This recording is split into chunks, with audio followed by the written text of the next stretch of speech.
안녕하십니까. 한국학중앙연구원의 정영훈입니다. 이번 시간에 제가 말씀드릴 주제는 분단체제 이해의 두 가지 키워드, 적대적 공생과 국가사회화, 이렇게 잡아봤습니다. 자, 전쟁이 끝난 이후로만 따져도 67년간 남북이 서로 대화도 제대로 하지 않고 이산가족 상봉도 거부가 되고 거주 이전은 물론 거부가 되고 이러한 비정상적인 이해하기 어려운 그 대결 체제가 왜 이렇게 장기간 지속되고 있는가, 그 이유를 한번 좀 따져보고자 합니다. 특히 저는 적대적 공생이라고 하는 현상과 국가 사회화라고 하는 현상이 분단 체제를 장기적으로 지속시키는데 중요하게 연관되어 있다고 하는 점을 따져보도록 하겠습니다. 자, 먼저 분단 체제가 뭐냐, 그런 질문 한번 던져보죠. 자, 남과 북에 성립된 한민족 기반의 두 국가가 서로 적대적으로 대치하면서 소모적으로 대립하는 상태, 또는 그 현상에 동반된 질서, 이런 정도로 개념을 규정을 할 수가 있을 것 같고요. 이 분단 체제가 한민족 성원들의 삶에 끼치는 영향이 아주 지대함에도 불구하고 이 분단 체제를 구성하고 지탱하는 구조와 요인들에 대한 연구는 빈약한 실정이 아닌가, 그런 생각을 갖습니다. 이 분단 체제는 45년에 미소가 3파선을 경계로 해서 분할 점령하면서부터 시작이 됐고 48년에 두 개의 국가가 수립된 시점에 정립이 됐다고 말씀을 드릴 수가 있을 것입니다. 그리고 53년에 전쟁이 끝나면서 분단 체제가 고착화됐다. 그리고 아까 말씀드렸듯이 초부적 수준의 인도적 요구하면서 군사적 대체 상태가 이어져 오고 있습니다. 자, 이 분단 체제가 주는 폐해, 생각나는 대로 좀 정리를 해봤습니다. 군사비 지출이 대단하죠. 이건 복지 부문을 위축시켰고, 청년들은 또 장기간 군대에 가서 자기들의 젊은 시절을 보내야 되고, 또 국제 무대에서의 비용, 또 공안이나 행정 부문을 이제 유지하는 데 드는 비용, 이것이 또 지대하고, 정치, 경제, 사회, 문화적 또는 사상적 차원에서 통제, 이것이 심화가 되고, 그래서 다양성을 저해하고, 냉전 보수 우익 세력의 지배 체제가 장기화되고, 그러다 보니까 이 진보적인 의제, 이런 것들이 전반적으로 억제가 되는 그런 결과를 초래하고, 자, 안보 트라우마라는 게 또 있습니다. 또 메카시즘이라고 하는 게 있습니다. 이런 것들이 행행을 하면서 사상 문화적인 자기 검열이 또 작동을 했고, 그러면서 학술 문화적인 창조가 초래되고, 이 거주 이전 이산가족 상봉 같은 초보적 수준의 요구가 불허가 된다고 하는 측면, 그리고 어느 한 분 말씀을 들으니까 무한경쟁 사회, 각계약진, 개인주의, 이기주의, 이런 조체하는 이런 풍조 역시 분단체제와 관련이 있다 그래요. 따지고 보면 연관이 있을 것 같습니다. 극우 세력이 장기간 지배를 하면서 인간적 가치, 이런 것들이 무시가 되고, 또 인간이 수단화되고 주변화되는 이데올로기가 앞세워지고 정권 안보가 우선되니까 그런 과정에서 어떤 공동체 문화가 지체가 되고, 또 이 무한경쟁 사회, 개인주의 사회가 촉진이 됐다. 충분히 이해가 가는 분석이라고 생각이 됩니다. 남북 간의 내전과 상호 공격, 이건 민족적 자존심에 상처를 주고 있고, 전반적으로 한민족의 삶과 운신을 이 분단 체제가 규제를 하고 제약을 하고 있습니다. 우리 민족 내부에만 끼친 폐해가 크지 않죠. 우리 동아시아와 국제사회의 갈등과 대립을 이 분단 체제가 조장을 하고 있고, 또 이런 측면도 있습니다. 일본 등 한국이 어떻게든지 좀 잘못됐으면 좋겠다 싶은, 그렇게 한국에서 뭔가 사건이 터지길 기대하는 사람들, 그런 사람들한테, 그런 나라들한테 기회를 주고 있다. 자, 분단 체제가 이렇게 많은 피해를 주고 있는데 그 중국과 독일 또 역시 분단이라고 하는 그런 시절을 거쳐온 또는 그 지금까지 지속되고 있는 그런 이 같은 점이 있는데 이 두 사례와 비교해도 한국의 경우는 매우 차이가 커요. 매우 차이가 큽니다. 거주 이전과 여행, 이산가족 상봉 같은 기초적 인도적 요구조차 거부되고 또 정부 차원의 상호 부정과 수교 소통이 거부가 되고 가령 독일 같은 경우 1972년에 동서독 기본조약이 체결된 뒤에 이 교류가 본격화가 되고 그러면서 매년 300만 명 이상이 상호 방문이 있고 그러면서 1990년에 통일까지 이르게 됐죠. 중국 역시 1983년 이후에 대만 쪽에서 이 삼불 정책을 완화하면서 이 상호 방문, 투자 이런 것들이 허용되면서 지금 이 양안 간의 관계가 눈부실 정도로 발전했습니다. 92년의 통계를 보면 양안 사이에 무역액이 116억 달러, 2018년 재작년의 경우 2260억 달러로 발전을 했어요. 인적 교류 역시 대단하게 발전이 됐다. 그런데 우리는 그렇지 않았단 말이에요. 왜 남북은 같은 민족이라고 하면서 왜 이러한 극단적인 대결 상황이 지속되고 있는가? 분단 체제가 67년이나 장기간 지속되고 있는 배경 요인은 뭐냐? 또 분단 체제를 타파하기 위해서는 뭘 해야 되느냐? 이런 질문들이 좀 더 심각하게 던져져야 합니다. 자, 문제는 내부에서 있었다. 이런 결론을 우리가 먼저 내릴 수밖에 없습니다. 자, 분단은 그 1차적 책임을 외세하게 물어야 합니다. 그러니까 미소의 냉전 대결이 한반도의 분단을 이야기하고 그래서 한반도 체제를 이제 분단 체제로 만들죠. 그리고 그게 남북의 내부로 영향을 미치면서 이 보수 그 냉전 세력들이 집권하는 장기간 국내적 냉전이 이게 심화되고 이런 방향으로 그래서 세계 체제에서 한반도 체제로 국내 체제의 방향으로 영향 관계가 작동하면서 진행이 됐지만 그러나 미소 패권 경쟁이 이게 완화된 국면에서도 남북 대결은 지속됐거든요. 이거는 분단 체제가 지속된 원인은 내부에서 찾아야 된다고 하는 그런 결론에 도달하게 됩니다. 이 국내적 요인이 그러니까 남과 북의 국내적 요인이죠.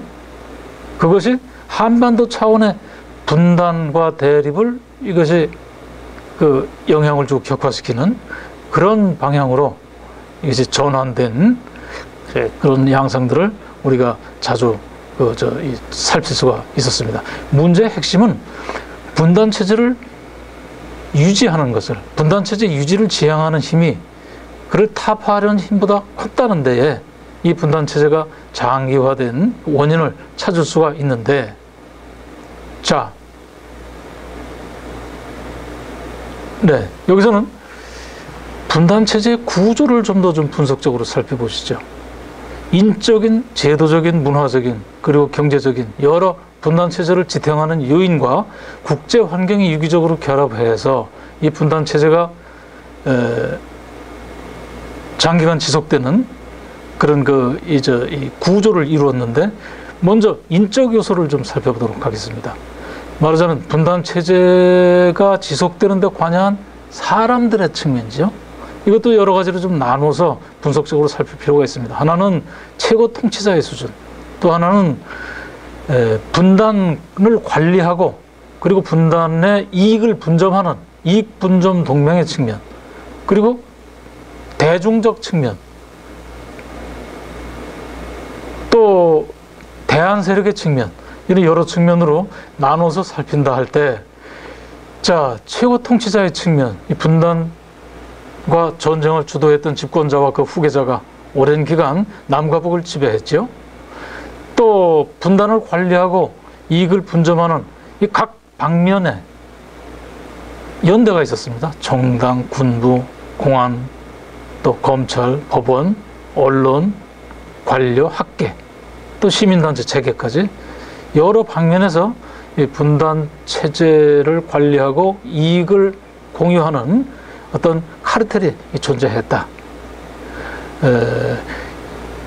그리고 대중적 차원에서도 보면 냉전 대결 논리에 대중들이 거기에 이제 추수하는 그런 경향들, 이런 경향들이 분단 체제를 장기간 지속시키는데 기여를 했다. 그에 대해서 분단 기득권 세력을 대체할 수 있는 반분단 반기득권 또 통일지향에 대한 세력은 취약했다. 이런 인적 차원의 어떤 요인들을 짚어볼 수가 있을 것 같습니다. 제도적 차원의 요인도 있어요. 분단 체제를 뒷받침하는 법적 제도적 장치들이 여러 방면에서 작동을 했습니다. 문화적 차원의 요인도 있지요. 가치관과 의식의 측면, 분단 보수 세력이 구사하는 메카시즘 전략과 북풍몰이, 종파몰이, 이런 그 전략들이 영향을 발휘한 배경에 존재하는 그것은 다수 국민들의 의식 속에 잠재되어 있는, 형성되어 있는 그런 냉전적 어떤 관점, 가치관, 이런 것들이 중요하게 짚어져야 된다. 안보 트라우마, 반공의식, 북한의 경우는 반제, 반남한, 반자본주의식, 이런 것들이 문화적 요소의 측면에서 다뤄져야 할 겁니다. 국제환경적 요인도 있죠. 한미일 동맹과 북중러 동맹이 서로 대립하면서 적대적 공생을 했다고 하는 측면, 그리고 군산 복합체와 또 미국과 일본 내부에 존재하는 보수 세력들의 공작, 이런 것들이 중요하게 국제 환경적 요소로서 작용을 해서 분단 체제를 지속시켰다. 백낙청 선생 같은 경우는 자본주의 세계 체제와 연관성을 언급하기도 합니다만, 이 역시 국제 환경적 요소의 측면에서 거론을 할 수가 있다고 봅니다. 또 분단 체제를 뒷받침하는 물적 경제적 요소도 있었다고 할 수 있고요. 자, 이 측면을 한 번 더 보시죠. 분단 체제가 지속돼야 이득을 누리는 일정한 기득권 카르텔이 존재했다고 하는 측면입니다. 네. 이건 한 5가지로 좀 나눠서 이해를 할 수가 있다고 봅니다. 분단 기득권 카르텔의 구조죠. 첫 번째는 그 중심에 독재 권력이 있었습니다. 네.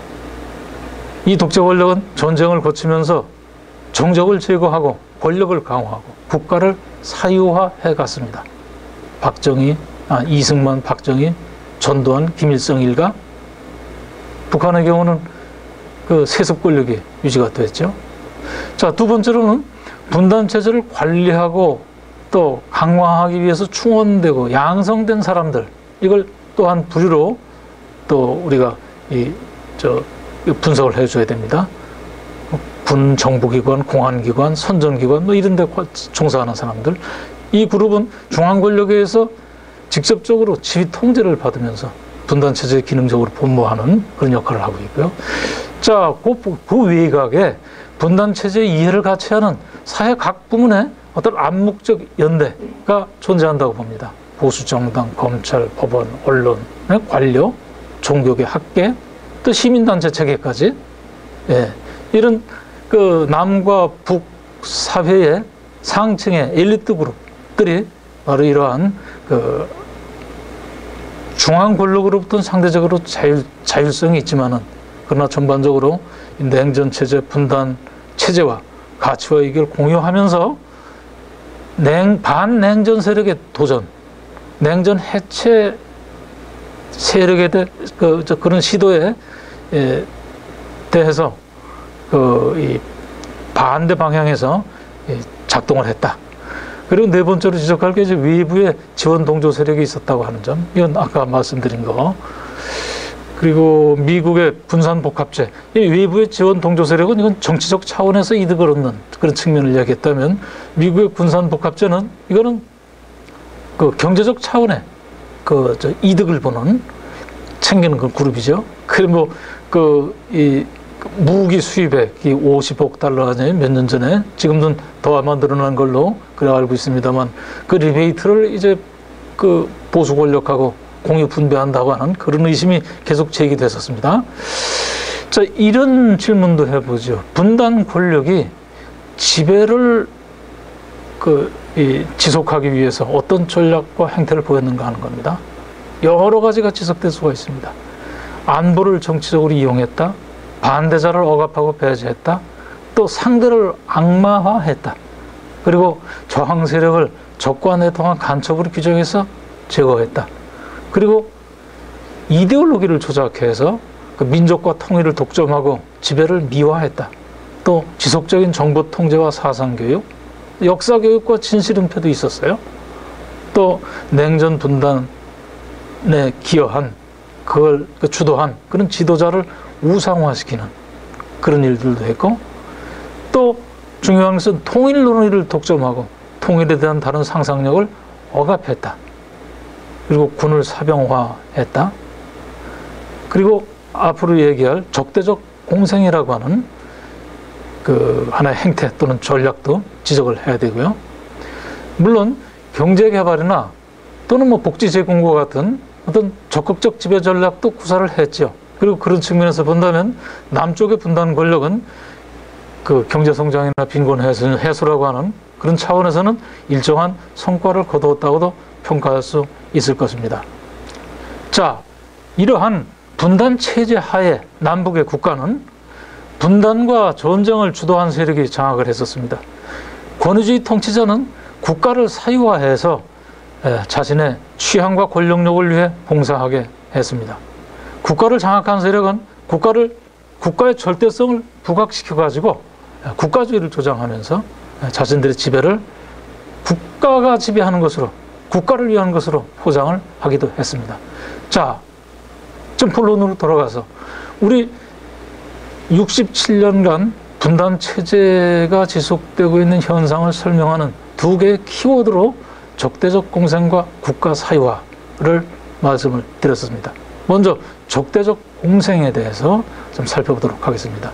이 적대적 공생이라는 말은 자주 사용되는 용어이면서도 학술적으로 명확하게 개념 규정이라든지 그 연관된 어떤 이 현상들과 관련된 그 본질과 양상에 대한 설명들은 아직은 없습니다. 저는 나름대로 이 적대적 공생 개념이 남북관계 또 분단 상황을 설명하는데 의미가 있다고 생각을 해서 나름대로 좀 이론적으로 좀 다듬어 봤습니다만은 그 자세한 건 생략을 할 수밖에 없고요. 어쨌든 안보를 의도적으로 조정해서 대내적으로 권력을 공고하는 데 이용한다고 하는 거. 그리고 상대를 사악한 존재로 부각시키고 자신의 문제점을 은폐한다는 것.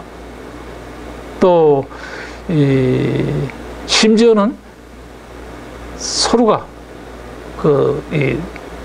도와주기까지 한다는 점, 서로 겉으로는 적대하는 것처럼 포장을 표명을 하면서도 내면적으로는 서로를 도와주기까지 하는 그런 이 행태들을 우리가 자주 확인하는데, 이런 현상들을 적대적 공생이라는 용어로 설명을 할 수 있습니다. 대표적으로 미소 냉전 시대를 설명할 때 이 용어가 자주 쓰죠. 또 일본의 우익과 한국의 우익 사이에도 이런 관계가 있다고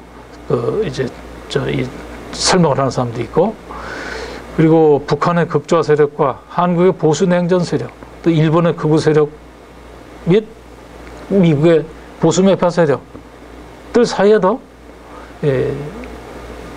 적대적 공생 관계가 있다고 지적되기도 했습니다. 기본적으로 정치 세력의 기만성을 고발하는 그런 취지에서 사용이 됐죠. 이 적대적 공생 관계가 일단 정착이 되면 두 국가 내부에는 강경 세력이 안보 위기나 상호 간의 증오감, 적대감을 조성하면서 국민들을 통제하고 헤게모니를 장악하고 국가를 사유화해가는 그런 현상이 발생을 합니다. 그리고 반대로 국민들은 억압 체제 밑에서 안보 위기를 일상적으로 경험을 하면서 그에 소요되는 경제적, 사회적 부담을 국민들이 감당을 해야 하는 그런 상황들이 지속되는 그런 현상들이 발생을 하게 됩니다. 자, 남북 관계는 분단과 전쟁 이후 남과 북의 집권 보수 세력이 서로를 적대하는 듯 하면서 실제로는 서로에게 존재 이유를 제공하면서 상대의 입지를 강화해주는 그런 그 양상으로 전개가 됐다. 남북의 정권은 서로를 악마로 규정하고 악마를 타도할 책임을 자신들에게 부여하면서 자신들의 권력을 정당화해 왔습니다. 이 남한에서 선거 국면에서는 자주 이 보수 정권이 선거에 유리한 국면을 조성하기 위해서 북풍을 조장하고 있다. 그런 의심을 제기하기도 했고요.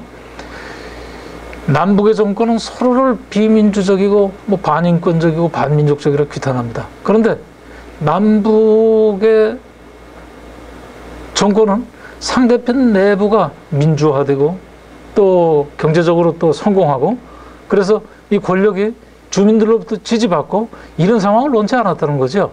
북쪽에서는 남쪽이 어떻게든 뭔가 잘못되는 방향으로 나가도록 독재가 강화가 되고 경제가 여러 가지로 이 문제가 발생하고 또 남쪽도 역시 마찬가지예요. 그런 상황으로 서로가 서로를 말하자면 부정적인 방향으로 진행이 되도록 원했고 또 그런 방향으로 유도를 했고 그런 상황을 또 자기들의 정권 안보 차원에서 이용을 했다. 남북의 정권은 안보 문제를 정치적으로 이용했다. 서로 도움을 주기도 했다. 그게 대표적인 사례가 1997년에 그 대통령 선거 국면에서 발생했던 총풍 사건이죠. 증거 불충분으로 흐지부지 됐습니다만 그러나 두 세력이 안보 문제를 이용하고 있고 또 북한 측이 협조할 수도 있다 하는 그런 상황이 가능할 수도 있다. 이런 것들을 확인시켜주는 그런 사례로 자주 거론이 됐었습니다. 남북의 냉전 보수 세력은 분단체제를 만들고 지속시킨 주역이었습니다.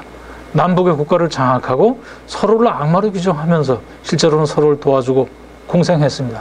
분단체제는 남북의 보수 세력에게 존재 이유를 제공했고 남북의 보수 세력은 적대적 공생관계를 이어오면서 분단체제를 67년째 지속시키고 있습니다. 자, 국가 사유화 문제에 대해서 살펴보도록 하겠습니다. 이 국가 사유화는 이 국가가 원래 공공재죠. 공동의 이익을 위해서 이게 이제 작동을 해야 되죠. 그런데 이 국가를 특정 개인이나 집단이 점유해서 사적 이익이나 취향을 실현하는 수단으로 이용하는 현상입니다. 이 국가 사유화 현상 역시 정치 현상을 설명하는 그 설명력이 굉장히 유용성이 있는 그런 용어임에도 불구하고 학술적으로는 그렇게 좀 발전된 그 연구가 나오지 않았는데 이런 국가 사유화 현상은 권위주의 체제에서 자주 찾아지죠. 흔하게 찾아지죠. 그러나 민주주의를 표방한 나라에서도 감시장치 또는 견제장치가 부실하거나 국민의 정치의식이 미숙할 경우에 이런 현상들이 발생할 수가 있습니다. 이 국가가 사유화되면 부정부패가 일상화되고 공적 영역이 이 사적 영역과 모호해지고 구분이 그리고 동의와 설득의 과정을 거치지 않은 채 정책이 독선적으로 이게 결정이 되고 또 독재자의 견해가 국가 이름으로 관철돼 가고 이런 현상들이 발생을 합니다. 이 사유화의 주체는 권력의지에 충만한 독재자 개인이거나 권력을 장악하고 또 좌우하는 그런 집단이죠. 흔히는 독재자의 통괄하에 정당, 군대, 관료 또는 법조, 언론, 재계, 학계, 문화계 등 여러 관계 부문이 공식적, 비공식적으로 서로 연대하는 지배동맹이 존재하기도 합니다. 자, 국가를 사유화하기 위해서는 좀 비정상적인 그런 좀 악랄한 그런 수단을 동원해야죠. 그런 상황 속에서 적대적 공생 전략이 쉽게 선택이 될 수가 있습니다. 자, 분단 후 남과 북의 국가는 권력의지에 충만한 권위주의적 독재자들에 의해서 사실상 사유화되어 있었습니다. 이들 국가의 최고 권력자는 분단과 전쟁을 주도했거나 남북 대결의 한쪽 편에 서서 활약했던 사람들이었고 또 분단체제가 공고가 되는 과정에 참여한 사람들이었습니다. 자, 분단체제 해체는 그를 지탱해온 남북의 권력이 해체돼야만 가능한 현실이 지속돼 왔다고 할 수 있습니다. 분단체제 해소는 남북의 정치가 민주화가 되고 국가 사회화가 해체돼야만 분단과 상생의 국가 사회화가 해체돼서 분단과 상생 역사에 책임이 없는 세력이 두 국가를 주도하는 상황으로 변모가 돼야만 가능해지는 그런 상황이 오랫동안 지속이 돼 왔던 거죠. 자, 통일이라고 하는 과업은 구성원의 복지에 도움이 될 때만 그 당위성이 인정이 될 수 있을 겁니다. 그러한 당위성이 전제되지 않은 상태에서 제기되는 통일론은 자칫하면 정치적 야심가나 이익을 찾는 집단에 의해서 오도되거나 이용될 가능성이 있습니다. 실제로 분단체제 속에서의 통일 논의는 권력에 의해서 이용이 되었다고 할 수 있습니다. 또 특히 단일 국가 통일론이 민족주의적인 어떤 그 여망들에 부응해서 그 하나의 국가로 남과 북을 통합해야 된다고 하는 그런 그 이제 여망이 컸었죠. 그 우리의 소원은 통일이라고 하는 그런 노래까지 있죠. 그러한 그 민족적 여망들이 남과 북의 그 이제 냉전 보수 세력들에서 이용이 됐다 하는 그런 이 현실도 우리는 좀 짚어줘야 되고요. 그래서 이런 얘기를 하게 되는 거죠. 지금 중요한 것은 단일 국가 통일의 그림을 성급하게 그리는 것이 아니라 평화를 정착시키고 교류 협력의 장을 확장하는 것, 이게 지금 중요하다. 뭐 남과 북은 각자 자기들의 그 이상에 맞춰서 자기들의 국민을 행복하게 만들도록 노력을 하고 남북이 서로 그 측면에서 경쟁을 하면 되지요. 무리하게 단일의 국가로 통일시키려고 하는 것은 그건 바람직스럽지 않다. 자, 민족주의는 통일의 충분 조건이라기보다는 필요 조건이라고 할 수 있습니다. 민족주의는 분단체제를 반성하고 비판하는 논리이자 기준으로 재해석돼야 되고 또 두 개의 국가주의를 넘어서는 통합의 동력으로 활성화돼야 한다고 생각합니다. 단일 국가 통일론을 넘어서서 통일에 대한 새로운 상상력으로 부처가 되어야 되고요.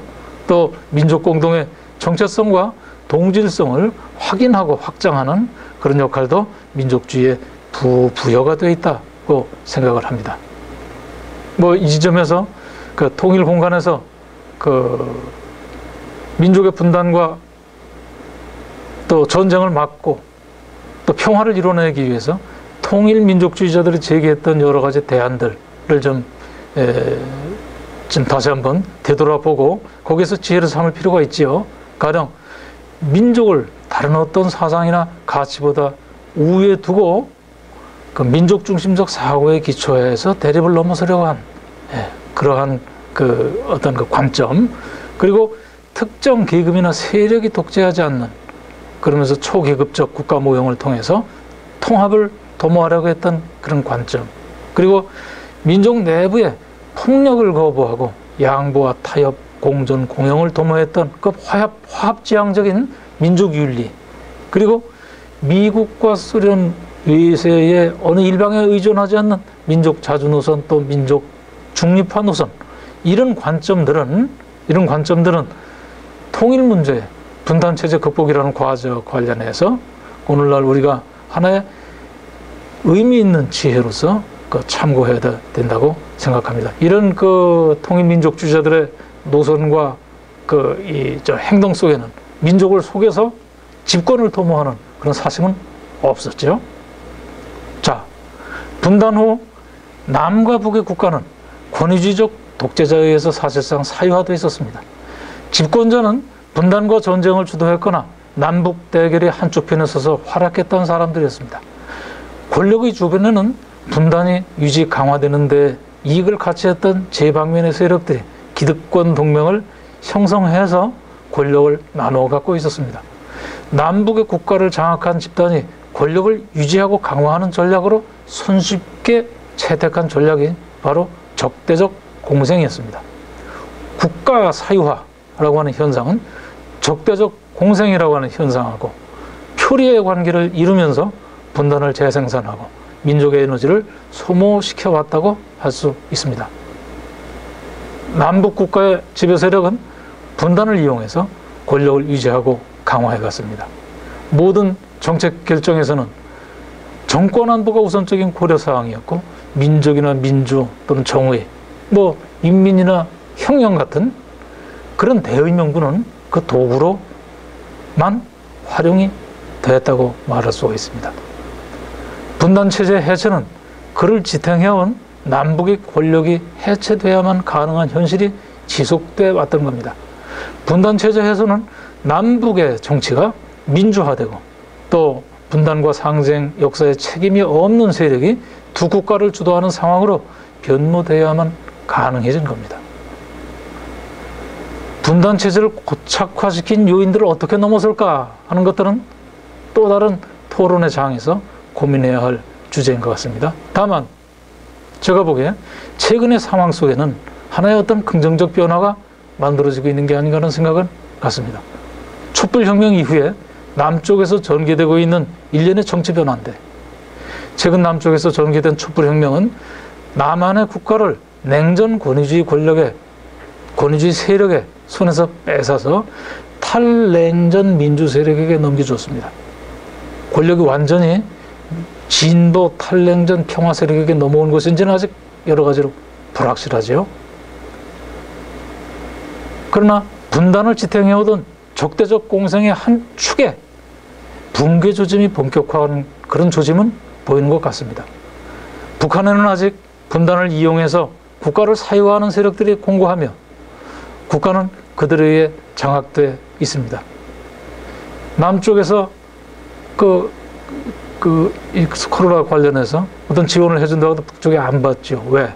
자기들의 안보와 관련해서 뭔가 반대쪽의 상황이 전개될 수 있다. 자기 지도자들의 위신에 손상이 갈 수 있다. 그런 고려하에 국민들의 복지나 안전 문제는 다음 순위로 넘어가는 거죠. 남쪽에서 이룩된 촛불혁명은 북한의 정치에도 영향을 줄 것이고 점차 북한의 민주화를 자극화해 갈 것으로 생각합니다. 북한의 국가 사유화의 존재 이유를 제공하던 남한에서의 국가 사유화 체제, 그게 붕괴했기 때문에 북한의 사유화 체제는 조만간 존재 이유의 질문이 제기되는 상황에 직면하게 될 거로 생각됩니다. 남한이 모범적인 민주복지국가로 발전하는 것은 북한을 민주화시키고 통일로 나가게 하는 빠른 지름길이 될 거라고 생각합니다. 냉전시대를 통해서 좌절했던 통일민족주의는 촛불혁명에 힘입어서 지금 부활의 가능성을 탐색하고 있는 것 같습니다. 북한의 집권자 김정은은 분단과 전쟁의 주역인 앞 세대로부터 권력을 물려받았지만 분단, 전쟁, 대결로 이어진 현대사에 대한 책임으로부터는 일정하게 비껴나 있다고 할 수 있습니다. 그의 할아버지, 아버지와 다른 이런 차별성이 한반도의 평화와 북한 주민의 복지, 재고를 위한 어떤 상상력과 도전으로 현실화되길 기대해 봅니다. 이상으로 제 발표를 마치겠습니다. 감사합니다.